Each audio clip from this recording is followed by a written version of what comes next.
السلام علیکم ورحمۃ اللہ وبرکاتہ۔ ایک طرف حالات یہ ہیں کہ لوگ فاقوں سے تنگ آ کر خودکشیاں کر رہے ہیں۔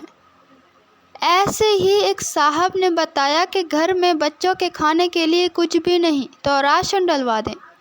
ان سے کہا کہ آپ کی اضافی آمدنی کے لیے ایک اور جاب کا بندوبست کر دیتے ہیں۔ پہلے تو فرماتے ہیں کہ گھر کے آس پاس ہی ہو تو بہتر ہے، آنے جانے میں آسانی رہے گی۔ اسی دن کلینک والوں سے بات کی اور انہیں جاب آفر کر دی۔ کلینک بھی زیادہ دور نہیں تھا۔ اچھا جی، کام کیا ہوگا؟ بس شام 6 بجے کلینک کھولنا ہے، صفائی کرنی ہے اور پھر باہر آنے والے مریضوں اور ان کی گاڑیوں کی پارکنگ کا خیال رکھنا ہے۔ آخر میں 11 بجے کلینک بند کرنا ہے اور بس۔ فرماتے ہیں، دیکھیے میں مسلمان ہوں، چورا نہیں ہوں جو آپ مجھ سے صفائی کروانا چاہ رہے ہیں۔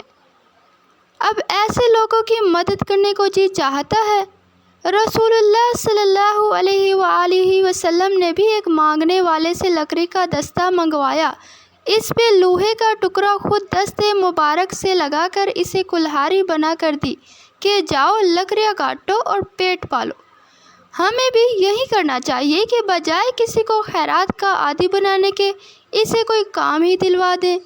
لیکن ویڈیو اچھی لگی ہو تو اسے دوسروں کے ساتھ شیئر کر دیں۔ ملتے ہیں نیکسٹ ویڈیو کے ساتھ، تب تک کے لیے اللہ حافظ۔